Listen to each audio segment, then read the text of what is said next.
नमस्कार दोस्तों, आपका बहुत बहुत स्वागत है कविश आईएएस के एजुकेशनल प्लेटफॉर्म पर। और आज हम बात करेंगे इंडिया में हुए एक बहुत ही खास बैटल के बारे में जिसका नाम है बैटल ऑफ रेजांगला।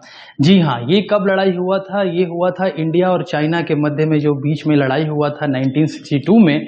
उस दौरान की ये कहानी है जिसका नाम है बैटल ऑफ रेजांगला। इमेजिन करिए कि 18,000 फीट की ऊंचाई, 18,000 फीट की ऊंचाई, और उतनी ऊंचाई पर बर्फ इतनी ज्यादा होती है और ठंडी इतनी ज्यादा होती है कि आपको दुश्मन से मुकाबला करने के साथ साथ आपको प्राकृतिक कंडीशन यानी क्लाइमेटिक कंडीशंस का भी सामना करना पड़ता है, हार्श क्लाइमेटिक कंडीशंस का। उतनी के मुकाबला आप कर रहे हैं और साथ में आपके पास पर्याप्त संसाधन भी नहीं है। आपके पास उतने गोला बारूद कहिए या फिर हथियार कहिए, वो भी ना हो, और इतने सारे फियरफुल ऑड्स के सामना करते हुए आप जंग करें, लड़ाई करें। ये अपने आप में एक बहुत ही रोचक और दिलचस्प लगता है। तो आइए आज जानते हैं इस बैटल के बारे में। ये बैटल के बारे में आप जानोगे तो आपको पता चलेगा कि कैसे आप जान सकते हो कि आपके अंदर एक मोटिवेशन ला सकता है, एक मोटिवेशन ला सकते हो आप अपने अंदर, खुद के अंदर, और देख सकते हो कि कैसे हमारे देश के जो जवान हैं उनके अंदर एक अदम्य साहस है, वीरता है, शौर्यता है। आज इस वीडियो में हम लोग जानेंगे भारत में हुए एक पोस्ट इंडिपेंडेंस लड़ाई के बारे में। तो देखिए, बात करते हैं पहले बैटल ऑफ रेजांगला के बारे में। अब हाल ही में एक मूवी भी आई है बैटल ऑफ रेजांगला के ऊपर, जिसमें फरहान अख्तर ने एक्टिंग किया है ना, काफी चर्चा में रही ये मूवी। तो देखिए, इस बैटल के जो सबसे मेन हीरो हैं या फिर जो लेजेंड है, वो कह सकते हैं, वो है मेजर शैतान सिंह। मेजर शैतान सिंह के बारे में थोड़ा सा जान लेते हैं कि कौन थे ये। तो मेजर शैतान सिंह जो थे, ये जोधपुर राजस्थान के रहने वाले थे ये।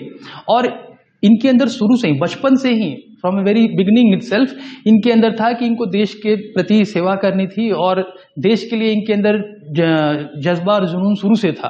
क्योंकि इनके जो फादर थे हेम सिंह भाटी, वो खुद ब्रिटिश आर्मी में थे और उन्होंने वर्ल्ड वॉर सेकेंड में फ्रांस में लड़ाई किया हुआ था, और जो ब्रिटेन का जो बहुत ही उच्च सैन्य मेडल होता है वो भी प्राप्त किया हुआ था। तो कह सकते हैं कि मेजर शैतान सिंह शुरू से ही फौज में जाना चाहते थे और देश की सेवा करना चाहते थे।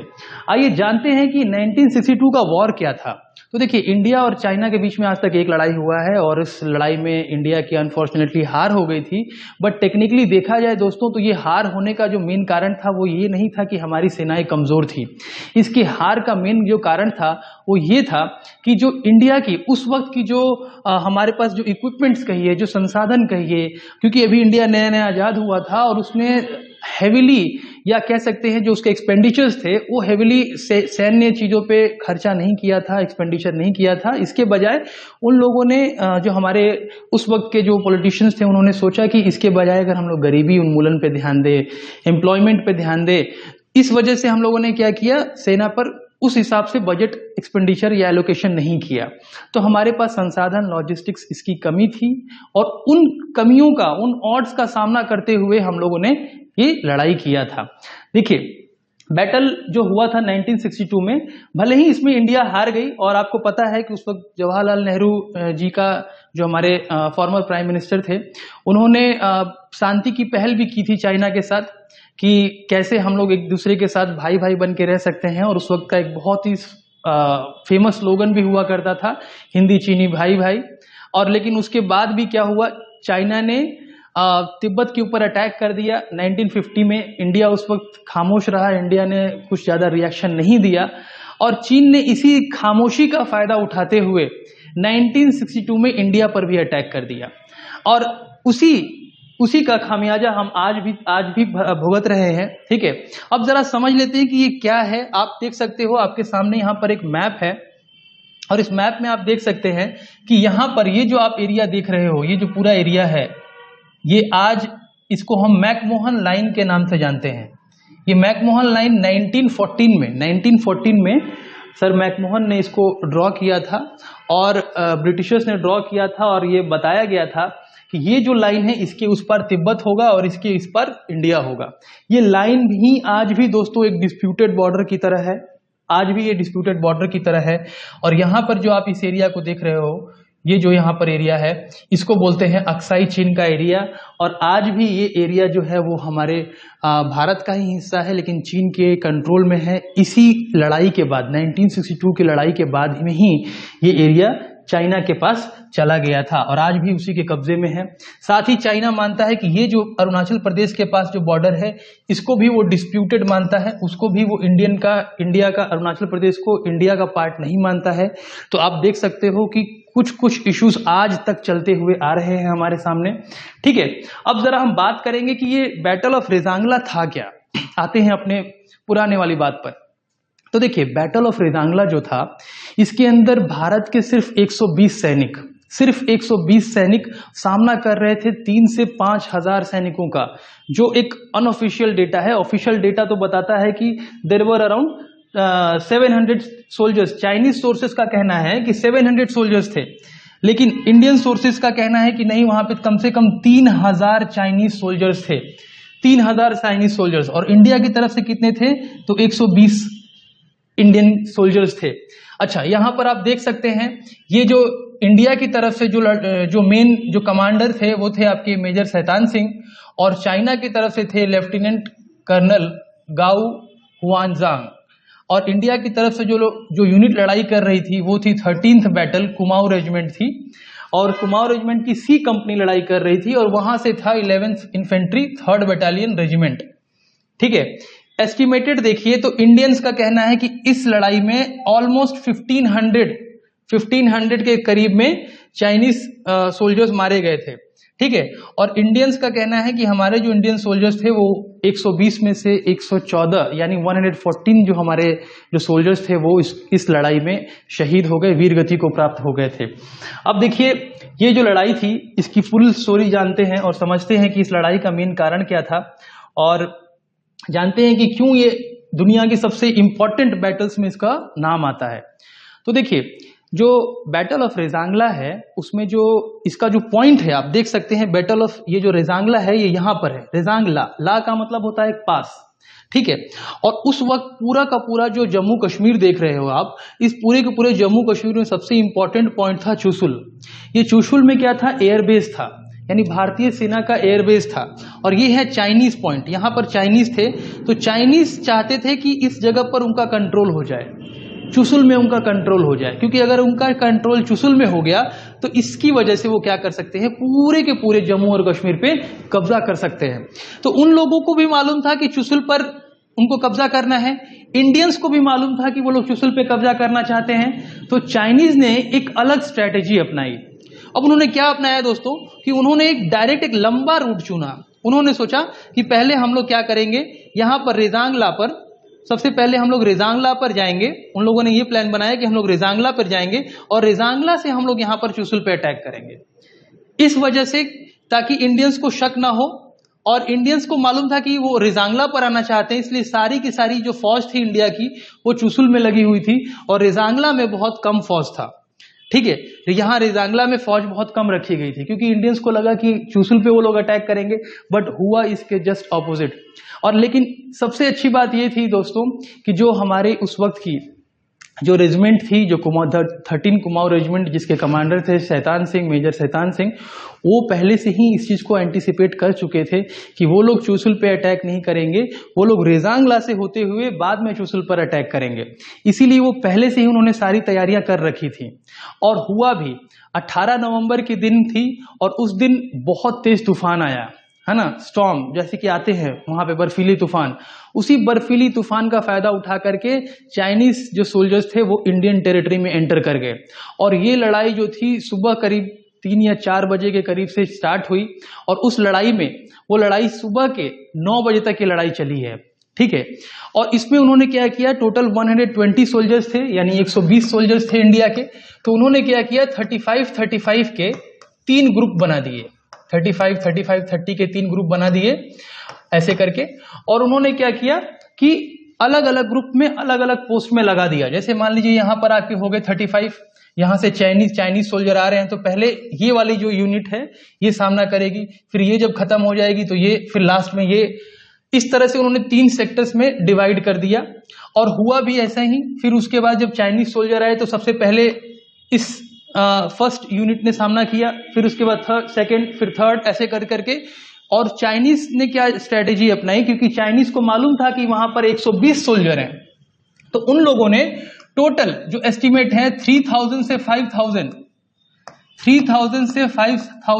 सोल्जर्स को वहां पर भेज दिया।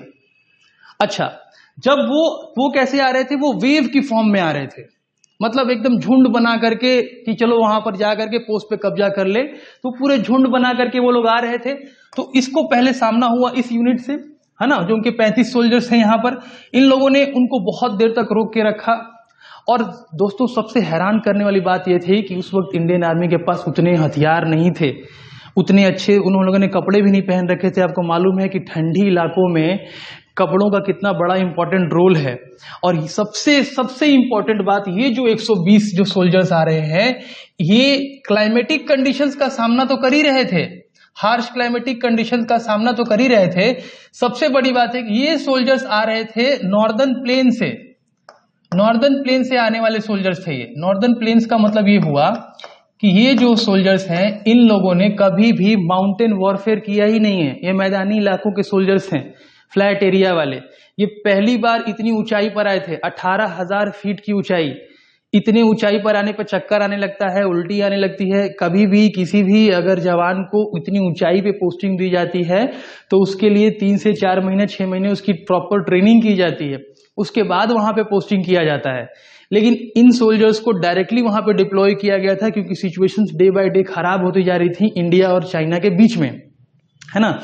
और इंडिया और चाइना का लड़ाई ऑलरेडी चल रहा था, कहां पर, अरुणाचल में। वहां पर इंडियन फोर्सेस जो थी वो पूरी तरीके से, आप कह सकते हो, उनके ऊपर चाइनीज सोल्जर्स हावी हो रहे थे। उस दौरान इनको डिप्लॉय किया गया था यहां पर वेस्टर्न फ्लैंक के ऊपर। और वहां पर इन सोल्जर्स को माउंटेन का, यानी उतनी ऊंचाई का सामना करते करते दुश्मन का भी सामना करना पड़ रहा था। दोस्तों, उस वक्त क्या होता है कि ये सारे सोल्जर्स जो है हमारा सामना करते हैं और उन सभी लोगों की डेथ हो जाती है। लेकिन सबसे इसमें एक और अनोखी बात देखने को क्या मिलेगी, मेजर शैतान सिंह यहाँ पर भी आते थे, यहाँ पर और यहाँ पर, वो तीनों जगह मूवमेंट करते रहते थे उस पूरे की पूरी लड़ाई के टाइम पर, और सभी अपने सैनिकों का मोराल बढ़ाते रहते थे। बाद में जब पूरे के पूरे हमारे सोल्जर्स जब यहाँ पर जैसे शहीद हो गए, तो फिर सेकंड की बारी आई, सेकंड के बाद ऐसे ही करते करते थर्ड की बारी आई, और लास्ट मैन स्टैंडिंग का सबसे बेस्ट एग्जाम्पल है, क्योंकि मेजर शैतान सिंह के पास ये ऑप्शन था, उनको उनके सीनियर्स ने ऑप्शन दिया था कि आप अपना पोस्ट छोड़ दीजिए और चले आइए। लेकिन उन्होंने अपने सैनिकों से और खुद से ये बात सैनिकों से पहले पूछा था कि क्या अगर आप लोग यहाँ पे रहना चाहते हैं तो आप रह सकते हैं, अगर आपको इस पोस्ट को छोड़ के जाना है तो आप जा सकते हैं, वो मैं किसी को फोर्स नहीं करूंगा। लेकिन उस वक्त उनके सोल्जर्स ने भी उनका साथ दिया और उन्होंने भी साथ दिया, और उन्होंने बोला कि मैं पीछे नहीं हटूंगा, अपने सीनियर्स को बताया। और आप देखेंगे कि इन लोगों ने सुबह के 9 बजे तक उन सारे चीनी सोल्जर्स को रोक के रखा, सुबह 9 बजे तक। इसका परिणाम क्या हुआ पता है आपको दोस्तों? उसका परिणाम ये हुआ कि उस बैटल में जितने भी चाइनीज सोल्जर्स आ रहे थे, जो वेव की तरह आ रहे थे, उन सब का सामना करते हुए कम से कम 3000 चाइनीज सोल्जर्स को वहां पर हमारे भारतीय सैनिकों ने मार डाला है। और सबसे रोचक कहानी बात क्या है कि जब इन लोगों के पास गन्स खत्म हो गई, इन लोगों ने हाथ पैर, जो बंदूक का जो पिछला हिस्सा होता है उससे मारा है, पत्थर से मारे हैं चाइनीज सोल्जर्स को, पत्थर से मारा है, किसी को ऐसे ही उठा के पटक के मारा है, ठीक है। इस तरीके से उन लोगों ने वहां पे लड़ाइयां की हैं। मतलब आप लोग सोच सकते हो एकदम ये आर्म फाइटिंग जैसा होता है, जैसे स्ट्रीट फाइट होता है ना, स्ट्रीट फाइटिंग की वहां पर मिसाल पेश की गई है। जिसमें से ऐसा भी हुआ है कि हमारे ही यूनिट के सोल्जर्स में से 2 भाई जो एक ही परिवार से आते थे, 2 भाई, उन दोनों भाइयों की भी वहां पर शहादत हो जाती है, उनकी डेथ हो जाती है। जिसके बाद से आर्मी में ये नया रूल भी लाया गया कि अब से 2 भाई एक ही यूनिट में पोस्टेड नहीं होंगे। तो आप देख सकते हैं कि हमारे जवानों ने कितनी वीरता दिखाते हुए उन सभी चाइनीज सोल्जर्स को रोक दिया। और सबसे इंपॉर्टेंट बात, अगर उस दिन यहां पर ये पोस्ट कब्जा हो जाता तो उनके लिए चुशुल का रास्ता खुल जाता, और चुशुल अगर कब्जे में आ जाता तो पूरा का पूरा जम्मू कश्मीर, जो आज अक्साई चीन उन्होंने ले लिया है, पूरा का पूरा जम्मू कश्मीर उन्होंने अपने कब्जे में कर लिया होता। लेकिन ये सारा चीज, उनका प्रोग्राम फेल हो गया सिर्फ 120 बहादुरों की वजह से। देखिए अब आगे में होता क्या है, ये देखिए ये वही चुशुल सेक्टर है जहां पे आज वॉर मेमोरियल बनाया गया है। इसी चुशुल सेक्टर को कब्जे में लेने के लिए लड़ाई हो रही थी, ठीक है। उस वक्त ये बहुत स्ट्रेटेजिक पॉइंट बन गया था। नेक्स्ट ये देखिए, ये हमारे उस वक्त के सोल्जर्स हैं। आप देख सकते हैं कि उतने कोई खास इक्विपमेंट नहीं है, 303 की पुरानी राइफल्स के साथ इक्विप्ड थे। इनके पास कोई ज्यादा आधुनिक हथियार भी नहीं थे। ये है वो पेंगोंग सो लेक, इसी के पास वो रेजांग ला है जहां पर लड़ाई हुआ है। पेंगोंग सो लेक आपने 3 इडियट मूवी देखा होगा, उसमें जो लास्ट वाला सीन था ये वही जगह है। इसी जगह के पास में ये वॉर हुआ है, ठीक है। ये चाइनीज सोल्जर्स हैं, कन्फ्रंटिंग दिखाया जा रहा है। और अब सबसे इंपॉर्टेंट बात, वो जो 120 सोल्जर्स थे उनमें से 114 यानी 114 सोल्जर्स जिनकी शहादत हो गई, ठीक है। ये पूरी की पूरी जो रेजिमेंट थी वो बनी हुई थी यादव की, है ना। यादव यानी वही यदुवंशी जो महाभारत के समय से ही उनका परचम आपको मालूम ही है कि वो शुरू से अपने शौर्यता और वीरता के लिए जाने जाते हैं। भगवान श्री कृष्ण से ही उनका बहुत बड़ा जुड़ाव रहा है, लगाव रहा है। तो ये जो रेजिमेंट थी ये प्योरली बनाया गया था अहिर का, ठीक है। आप देख सकते हैं यहाँ पे लिखा हुआ भी है, the bravest of the brave वीर अहिर रेजांगला, क्योंकि ये पूरी की पूरी कंपनी उनकी बनी हुई थी। और उस दिन भी उन लोगों ने एक अदम्य साहस और शौर्य का कारनामा करके दिखाया था। पर दोस्तों, ये कहानी जो कि इतनी वीरता और शौर्यता से भरी पड़ी है, इसकी सबसे मजेदार बात क्या है कि जिस दिन रेजांगला हुआ है 1962 के वॉर में, आपको पढ़ाया गया है, बताया गया है कि इंडिया की सेना हार गई थी। लेकिन आपको पता है दोस्तों कि चाइनीज पीछे क्यों हट गए? रेजांगला के बाद से उन लोगों ने अटैक नहीं किया, वो पीछे हट गए, क्योंकि उनको पता क्या चला कि 120 जब सिपाही हैं, इन्होंने हमारी सेना का ये हाल कर दिया है, तो पीछे तो और सिपाही होंगे जो हमारी सेना को क्या ही करेंगे, ठीक है। इस वजह से आप देखोगे रेजांगला भी एक बहुत बड़ा फैक्टर है, बहुत सारे फैक्टर्स में एक बहुत बड़ा फैक्टर है, जिसकी वजह से 1962 का वॉर वहीं बंद हो गया, ठीक है। और सबसे इंपॉर्टेंट बात कि जो रेजांगला की जो सबसे इंपॉर्टेंट बात यह है कि देखिए, हर एक कहानी में हर चीज अच्छा ही नहीं होता है। जो हमारे 5 या 6 सैनिक जो लास्ट में जो बच गए थे, वो एक्चुअल में हुआ क्या था कि लास्ट में मेजर शैतान सिंह जो थे, उनकी जब उनको आखिरी समय उनको लगा कि अब मैं बचूंगा नहीं, और उन्होंने तो पहले से ही कसम खाया था कि वो पीछे हटेंगे नहीं, वो बल्कि लास्ट बुलेट तक सामना करेंगे चाइनीज का। तो उनको इस बात का अंदाजा हो गया था कि अब वो बचने वाले नहीं हैं। तो उन्होंने अपने सैनिकों से कहा कि आप लोग नीचे जाइए और बताइए कि हम किस शौर्यता के साथ लड़ाई किए हैं वहां पर, और हम लोगों ने कितनी अदम्यता दिखाई है, कितनी वीरता दिखाई है, और कैसे हम लोगों ने चाइनीज सोल्जर्स को रोक के रखा हुआ है। आप जाइए और बताइए। हालांकि उनके सैनिक उनको छोड़ना नहीं चाहते थे, लेकिन वो उनका ऑर्डर था, इस वजह से वो वहां से उतर करके नीचे गए, उसी जगह पर जहां पर चुशुल है। और जा करके जब उन लोगों ने कहानियां बताई कि हम लोगों ने ऐसे ऐसे करके चाइनीज सोल्जर को रोक दिया, वहां पे 5000 सैनिक आ गए थे, 4000 सैनिक आ गए थे, और हम लोगों ने उनसे रात भर लड़ाई किया, उनको रोक दिया, उनको आने नहीं दिया, ठीक है। तो कोई इस बात पे यकीन ही नहीं कर रहा था दोस्तों। ये यकीन करने वाली कहानी भी नहीं थी, क्योंकि 120 लोग 3-4 हजार लोगों से लड़ाई कर लें और फिर उनको रोक भी दें, ये कहानी कुछ पचने वाली है नहीं। और मैंने आपको बताया ना, उस दिन तूफान भी था, स्टॉर्म का तूफान आया हुआ था। उसी रात का फायदा उठा करके चाइनीज आना भी चाह रहे थे। तो होता क्या है कि वो तूफान इतना खतरनाक होता है और इतनी ब्लिजर्ड होती है वो बर्फीली तूफान, कि सब कुछ ढक देती है, और सब कुछ सारे सैनिक जो भी चाइनीज सैनिक जो भी मरे हुए थे, सब कुछ थे, वो सब ढक जाते हैं उसी के अंदर। इनफैक्ट हमारे भारतीय सैनिक भी ढक जाते हैं उसी के अंदर। तो एक न्यूज फैल जाती है चारों तरफ कि ये जो 120 सैनिक जो रेजांगला पे जो सिचुएटेड थे, ये भाग गए हैं, इन लोगों ने लड़ाई नहीं किया है। इसकी वजह से क्या होता है, ये जो 5-6 सैनिक जो हमारे वीर सैनिक जो बच गए होते हैं, इनको एक तरह से बदनामी का सामना करना पड़ता है। ये लोग जब दोबारा अपने गांव में जाते हैं तो गांव के लोग इनको चढ़ाने लगते हैं कि देखो ये सब भाग गए थे, 1962 के गद्दार हैं, है ना। इनके बच्चों को स्कूल में पढ़ने नहीं दिया जाता था, और आसपास के लोग भी इनका मजाक उड़ाते थे, क्योंकि ये देखो ये वीर कौम से आते हैं। मैंने बताया कि यदुवंशी इनका क्लैन रहा है शुरू से ही, तो आप देख सकते हो बैटल्स में शुरू से इन्वॉल्व रहे हैं। तो इनके ऊपर एक धब्बा लग जाता है, और ये लोग उसी धब्बे के साथ रहने लग जाते हैं, और लगभग 3 महीने गुजर जाते हैं। अब कहानी में ट्विस्ट आता है दोस्तों, कहानी में ट्विस्ट ये आता है कि उसी रेजांगला के पहाड़ी के पास में ही बहुत सारी, आपको मालूम है, जनजातियां रहती हैं, है ना। तो वहीं पर जो आसपास के जो विलेजर्स हैं, गांव वाले हैं, जब उसी पहाड़ी पे दोबारा जाते हैं, एक छोटा सा बच्चा वहां पे फुटबॉल खेलते हुए पहुंच जाता है, जो कि मूवी में भी दिखाया हुआ है। तो वो देखता है और वहां पे कुछ ऐसा चीज देखता है कि वो हैरान हो जाता है, और वो अपने गांव वालों को, घर वालों को बुलाता है, और वो उनको सबको लेकर के आर्मी के बेस कैंप में पहुंचता है।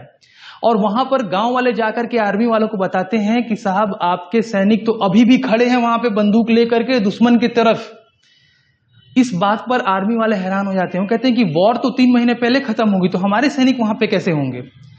इस चीज को वेरीफाई करने के लिए वो उस वक्त, है ना, जो इंटरनेशनल ऑर्गेनाइजेशन है, इंटरनेशनल मीडिया है, उनको अपने साथ में लेकर के वो लोग जाते हैं वहां पर, और मीडिया, प्रेस वगैरह सबको लेके जाते हैं वहां पर, ये देखने के लिए कि क्या हमारे सैनिक वाकई में वहां पर हैं। और टू देयर सरप्राइज, वो सभी के सभी सैनिक वहां पर जमे हुए होते हैं, और उनकी जो गन होती है वो चाइनीज की तरफ पॉइंटेड होती है। ठीक है, वहां पर ऐसे ऐसे बैटल्स देखने को मिलते हैं कि कोई सैनिक है, इसके हाथ में इंजेक्शन है, वो दूसरे को इंजेक्शन लगा रहा है, लेकिन लगाने से पहले ही खुद ही मर गया है वो। ठीक है, कोई किसी का इलाज कर रहा है, कोई किसी की मदद कर रहा है, और सब के सब चाइनीज की तरफ ही फेस किए हुए हैं, कोई भी इंडिया की तरफ नहीं किया हुआ है। और सबसे हैरान और सबसे मजेदार बात यह है दोस्तों कि सभी के सीने पे गोली लगी थी, किसी के पीठ पे गोली नहीं लगी थी, और सबको लगभग कम से कम 17 से 18 गोलियां लगी थी उनके सीने पर, जो कि ये बताता है कि उन्होंने दुश्मन का सामना करते हुए उनकी डेथ हुई है। और सबसे बड़ी बात यह है दोस्तों, वहां पर एक चीज और एक्नॉलेज करने वाली बात होगी कि जब चाइनीज जब आए हैं और उन्होंने अपनी बॉडीज वहां से कलेक्ट की हैं, जिसके बाद वो भयानक मंजर देख के डर गए थे, और 1962 का वॉर जो है वहीं पे स्टॉप हो गया था, उन लोगों ने भी उन सैनिकों को रिस्पेक्ट दिया है। उन लोगों ने क्या किया है, भारतीय सैनिकों को उनको टोपियां पहनाई हैं, है ना, जो एक सैनिक दूसरे सैनिक को सम्मान देता है, टोपियां पहनाई हैं, वहां पे बंदूक को भी उन लोगों ने इरेक्ट किया है, उनका रखा है। तो इससे पता चलता है कि यहां तक कि चाइनीज ने भी लास्ट में, बाद में जाकर के प्रेस कॉन्फ्रेंस करके उन लोगों ने भी इस चीज को एडमिट किया है कि रेजांगला का जो बैटल जो था वो हमारे पे बहुत भारी पड़ा था। ठीक है, क्योंकि किसी एकमात्र बैटल में अगर आप 3 से 5 हजार अपने सैनिक खो दो, ये एक अद्भुत कारनामा है, ऐसे दुनिया में बहुत कम ही देखने को मिलता है। आई होप आपको इस वीडियो से हमारे देश के वीर जवानों और वीर सैनिकों के बारे में सुन करके बहुत अच्छा लगा होगा, बहुत मोटिवेशन लगा होगा। उम्मीद करता हूं आप इसी तरह से अपनी चीजों को, अपने देश को, है ना, आगे लेकर के चलेंगे। ठीक है, मिलता हूं आपसे नेक्स्ट वीडियो में।